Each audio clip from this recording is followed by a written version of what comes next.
बिस्मिल्लाहिर्रहमानिर्रहीम। शुरू करता हूँ अल्लाह ताला के उस बाबरकत नाम से जो बड़ा मेहरबान बेतहा शान करने वाला है। आज का हमारा जो टॉपिक है, जो उन्वान है या टाइटल है, वो है इलेक्ट्रोमैग्नेटिक रेडिएशन। और किताब के हवाले से या अकॉर्डिंग टू द बुक ये बनता है चैप्टर नंबर 4 यानी कि बाब नंबर 4। इलेक्ट्रोमैग्नेटिक रेडिएशन से पहले हमें रेडिएशन पे थोड़ी सी रोशनी डालनी पड़ेगी कि रेडिएशन क्या है।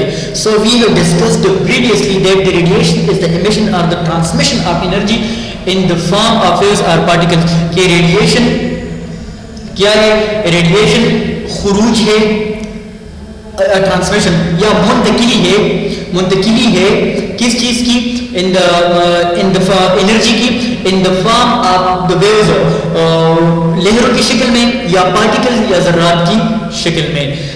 अच्छा, अब इलेक्ट्रोमैग्नेटिक रेडिएशन क्या है आइए चलकर पढ़ते हैं। Radiation that has both electric and the magnetic fields and travels in the form of the waves. वो रेडिएशन जो कि बोथ यानी इलेक्ट्रिक एंड मैग्नेटिक फील्ड्स रखते हैं, and travels in the palm of waves और वेव्स की शक्ल में ट्रेवल करता है। अच्छा, electromagnetic radiation can vary in strength from low energy to high energy. और इलेक्ट्रोमैग्नेटिक रेडिएशन जो है ये मुख्तलिफ होता है इन स्ट्रेंथ के हवाले से या इंटेंसिटी के हवाले से, लो एनर्जी से high energy. Electromagnetic energy is present everywhere and exists over the wide range of। Electromagnetic energy जो है ये वर्ल्ड वाइड कहीं भी कभी भी ये एग्जिस्ट करती है, अवेलेबल है। For example X-rays, radio frequency, visible light, microwaves and ultrawaves and gamma rays. अच्छा, अब प्रोटॉन क्या है? Proton It may be small bundles or the packets of energy। Energy के छोटे पैकेट्स को या accumulation को हम photons कहते हैं। Photon were discovered by the Greek ancients or by the ancient Greek। Photon को डिस्कवर किया गया कहाँ पे? यूनान में। किसने? यूनानी जो एंशिएंट थे, फिजिस्ट थे या केमिस्ट थे या साइंटिस्ट थे, उन्होंने फोटॉन को डिस्कवर किया। Photons are also known as electromagnetic radiation.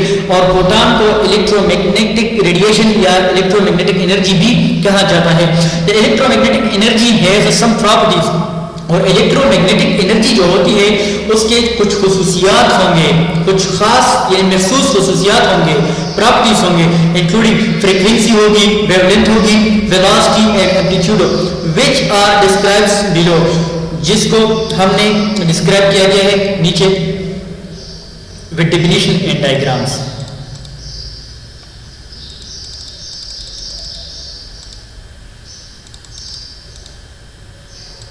अच्छा, फ्रीक्वेंसी।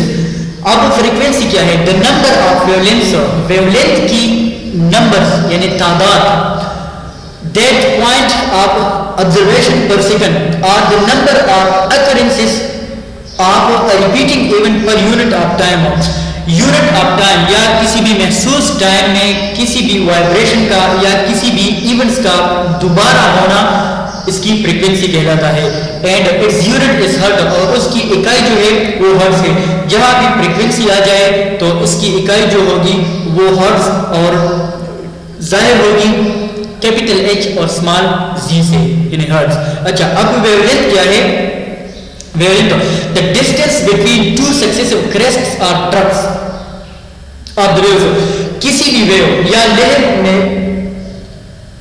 या किसी भी वेव या लहर में टू क्रेस्ट और ट्रफ्स के बीच जो फासला होता है इसको हम वेवलेंथ कहेंगे। अच्छा, अब एम्पलीट्यूड, जिसको उर्दू में खीता कहते हैं, एम्पलीट्यूड किसे कहते हैं? The maximum displacement move by a point of wave from its equilibrium position. किसी भी वेव में जो मिडिल पॉइंट होता है उससे ये वेव जितना बढ़ जाता है उस पीक पॉइंट को हम एम्पलीट्यूड कहते हैं। It's equal to the 1/2 wave, और ये वेव के जो हाफ होते हैं इसकी इक्वल होती है। इस मतलब इसको हम हाफ वेव भी कह सकते हैं।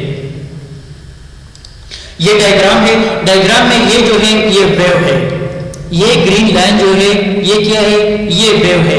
और ये जो है ये एम्पलीट्यूड है, ये बिल्कुल खीता है, एम्पलीट्यूड। और ये ट्रफ है, ट्रफ की ये हाईएस्ट पॉइंट है, और ये क्रस्ट की हाईएस्ट पॉइंट है, और ये है इसके बीच जो डिस्टेंस है, इसको हम वेवलेंथ कहते हैं। और ये क्या है, ये एम्पलीट्यूड है। अच्छा, इलेक्ट्रोमैग्नेटिक स्पेक्ट्रम अब क्या है? The entire distribution of electromagnetic radiation according to frequency और वेवलेंथ। फ्रीक्वेंसी या वेवलेंथ के हिसाब से जो डिस्ट्रीब्यूशन की गई है रेडिएशन की, तो इसको हम इलेक्ट्रोमैग्नेटिक स्पेक्ट्रम कहते हैं। Are the set of electromagnetic frequencies, या एक महसूस सेट है, सेट मतलब setup, the combination of electromagnetic frequencies according to their energy, इसकी एनर्जी के मुताबिक कैपेबिलिटी और इंटेंसिटी, इसको इलेक्ट्रोमैग्नेटिक स्पेक्ट्रम कहते हैं। These are the difference diagrams of electromagnetic spectrum. ये देखिए, ये इलेक्ट्रोमैग्नेटिक स्पेक्ट्रम है। ये क्या है? ये इलेक्ट्रोमैग्नेटिक रेडिएशन है, ये वेव्स है। तो जिस तरह हमने यहाँ पे पढ़ा कि according to the intensity, capability and energy it is the distribution, तो यही बात है कि ये इसकी मुख्तलिफ कैपेबिलिटी है, एनर्जी है। यहाँ पे देखिए, ये रेडियो है, ये भी एक इलेक्ट्रोमैग्नेटिक रेडिएशन ही है, लेकिन यहाँ पे इसकी इंटेंसिटी इतनी नहीं है, तो ये रेडियो है।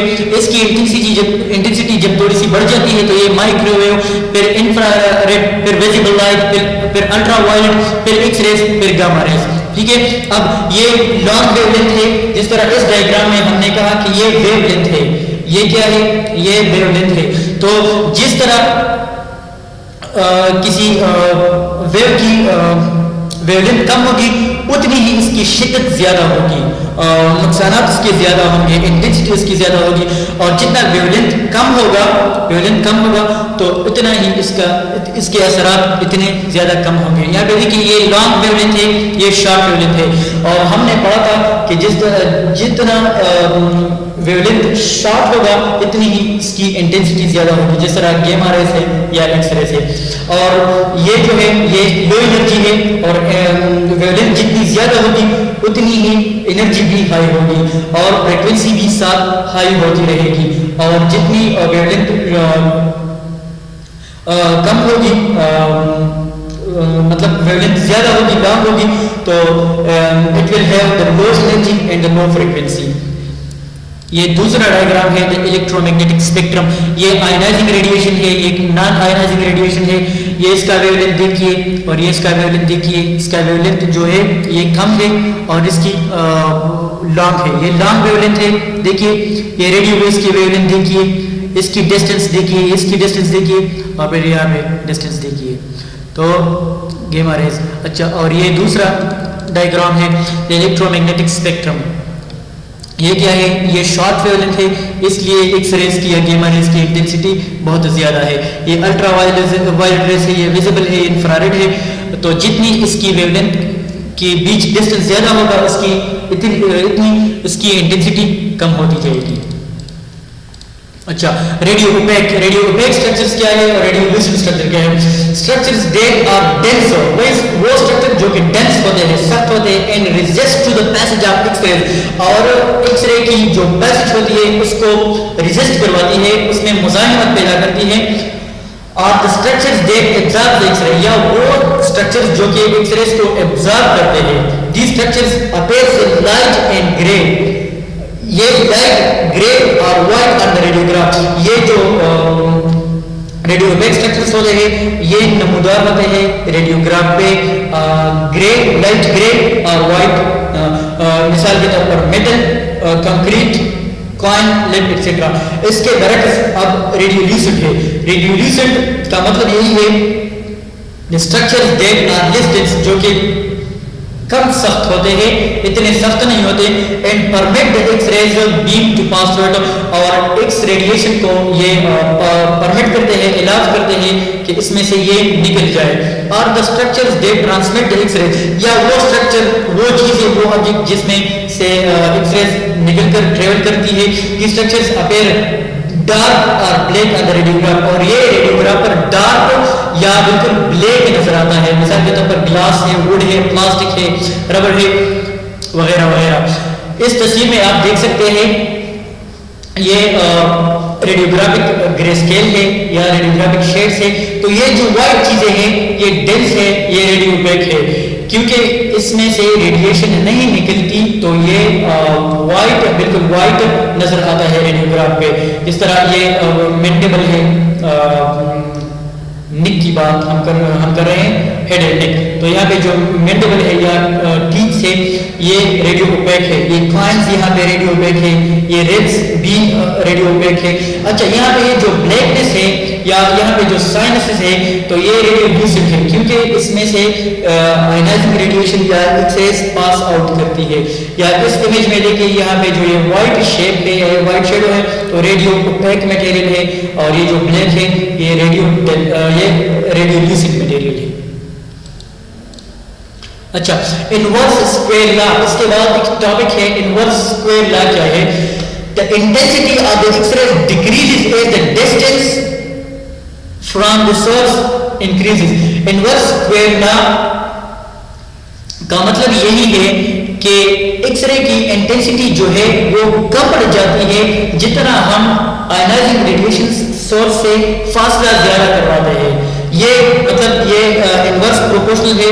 आयनाइजिंग रेडिएशन के साथ से जितना फासला बढ़ जाता है उतनी इसकी इंटेंसिटी कम हो जाएगी, और जितना फासला कम हो जाएगा उसकी उतनी ही इसकी इंटेंसिटी बढ़ जाएगी। मैग्नेटिज्म, अच्छा मैग्नेटिज्म अब क्या है। The force exerted by the magnets when they attract और रिपेल ईच अदर। वो ताकत जो कि मैग्नेट्स एक्सर्ट करती है व्हेन दे अट्रैक्ट और रिपेल, जो कि ये एक दूसरे को रिपेल करते हैं या अट्रैक्ट करते हैं। अच्छा, अब मैग्नेटिज्म क्या है। मैग्नेटिज्म में भी द नेचुरल और में भी आर्टिफिशियल। मैग्नेटिज्म, मैग्नेट की ये जो रिपेल वाली या अट्रैक्शन वाली प्रॉपर्टी है इसको मैग्नेटिज्म कहते हैं। मैग्नेटिज्म में भी नेचुरल और में भी आर्टिफिशियल। मैग्नेटिज्म ये आर्टिफिशियल भी हो सकता है या नेचुरल भी हो सकता है, caused by the motion of electric charge, और ये इलेक्ट्रिक चार्ज की वजह से भी मुमकिन है, यह हो सकता है। There are 3 types of magnets, यहाँ पे जो है 3 टाइप्स है या 3 अक़साम है मैग्नेट के। अर्थ मैग्नेट जो कि कुदरती है, आर्टिफिशियल और मैन मेड मैग्नेट, और तीसरी है इलेक्ट्रोमैग्नेटिक जो कि इलेक्ट्रोमैग्नेटिक या इलेक्ट्रिक करंट के जरिए से प्रोड्यूस किया जा सके। Thank you so much, thank you for listening and watching it carefully. अपना बहुत सारा ख्याल रखिए। अल्लाह हाफिज़।